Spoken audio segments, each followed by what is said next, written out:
नमस्कार मंडळी, मी तुम्हाला आज एक मराठी विनोदी कथा सांगणार आहे, ज्याचं नाव आहे चमचे चोर.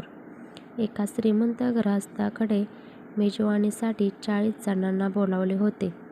त्यापैकी 20 जणांनी श्रीखंडाच्या वाटीत दिलेला एक चांदीचा चमचा जेवण संपता संपता चाटून व स्वच्छ करून आपापल्या खिशात घुसटला. नोकराने ही गोष्ट यजमानाच्या दृष्टीस आणताच यजमान हाती लागलेले 20 चमचे घेऊन निमंत्रित पाहुण्यांसमोर आले आणि त्यांना उद्देशून म्हणाले, "आपण सर्व माझ्या निमंत्रणाला मान देऊन जेवायला आलात, म्हणून मला अतिशय आनंद झाला. तुम्हीही आता घरी जायला निघाला आहात.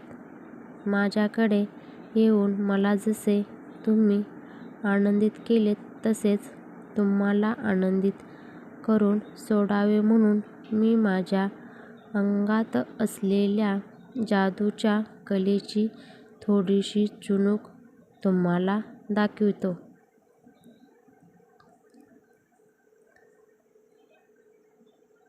याप्रमाणे बोलून त्याने आपल्या हातात असलेले 20 चमचे मोजून दाखवले. चतुर यजमान पुढं म्हणाला, "आता माझ्या हातात असलेले चमचे बरोबर 20 आहेत. हे मी तुम्हाला मोजूनच दाखविले. तेव्हा हे 20 चमचे मी माझ्या खिशात घालतो आणि ते सर्व चमचे मी तुमच्यापैकी 20 जणांच्या खिशातून काढून दाखवितो." असे म्हणत यजमानाने हातातील 20 चमचे आपल्या खिशात घातले. नंतर त्याने प्रत्येक पाहुण्याचा खिसा चाचपला आणि चोराच्या खिशातून एकूण 20 चमचे बाहेर काढले व ते आपल्या गड्याच्या स्वाधीन केले.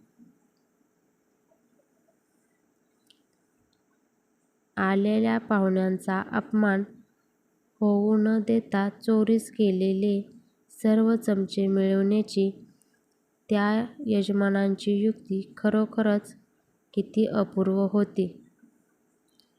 धन्यवाद.